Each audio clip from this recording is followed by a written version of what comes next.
Le merveilleux voyage de Niels Holgersson. Dans les épisodes précédents, l'aigle royal Gorgo avec Niels sur son dos poursuivent leur voyage jusqu'en Laponie. Ils veulent rejoindre le clan des oies. Ils rencontrent une grand-mère qui leur donne à manger et arrivent finalement en plein été en Laponie où ils retrouvent Martin, Akka et tous les autres.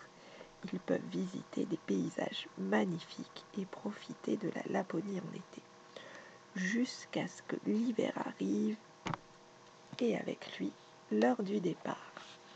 Chapitre 19. Un matin où il avait neigé, Akka sonna le départ. 31 oies sauvages mirent le cap vers le sud en un triangle régulier. Les ailes des oiseaux avaient grandi, mais les oiseaux étaient encore peu endurants. C'était leur premier voyage. « Akka !» se plaignirent les petits. « Akka, nos ailes sont fatiguées !»« Plus vous avancerez, mieux ça ira !» clama Akka sans ralentir. « Akka !» se plaignirent les petits. « Akka, nous sommes affamés !»« Une oie sauvage doit savoir manger de l'air et boire du vent, » répondit Akka. Et, à tue-tête pour que les petits les retiennent, elle se mit à entonner le nom des sommets qu'ils dépassaient.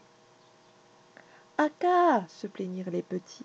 « Akka, il n'y a pas assez de place dans nos têtes pour tous ces noms. »« Plus on met de choses dans une tête, répondit Akka, plus elle peut en contenir. » Quand il aperçut la première forêt de sapins, la première cabane grise, la première chèvre, le premier chat, Niels Holgersson cria de joie. Les groupes d'oiseaux migrateurs qu'il rencontrait étaient beaucoup plus grands qu'au printemps, car beaucoup de petits étaient nés. C'était un balai vers le sud. Lapons et rennes quittaient eux aussi les montagnes.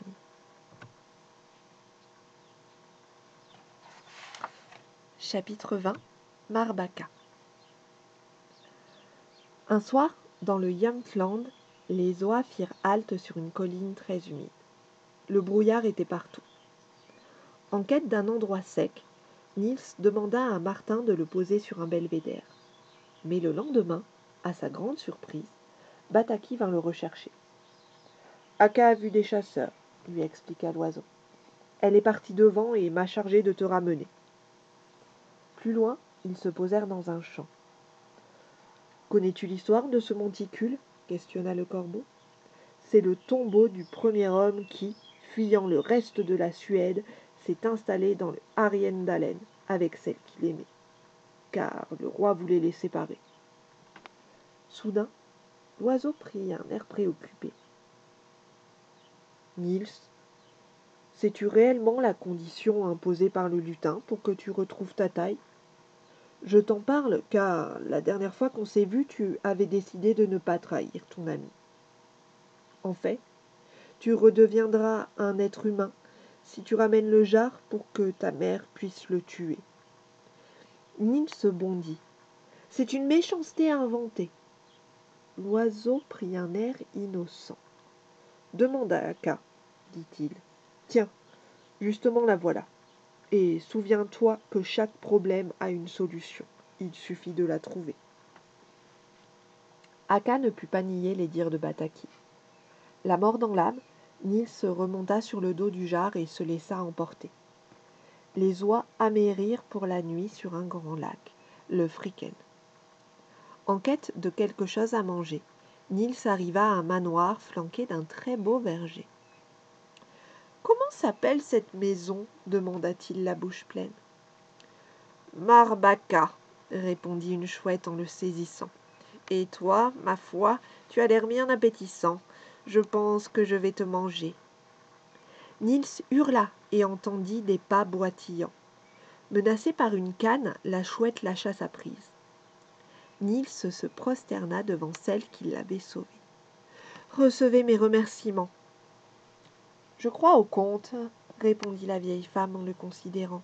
« Je m'en nourris et les raconte, mais de là à rencontrer un petit être chez moi... » Une nouvelle fois, Niels détailla son histoire.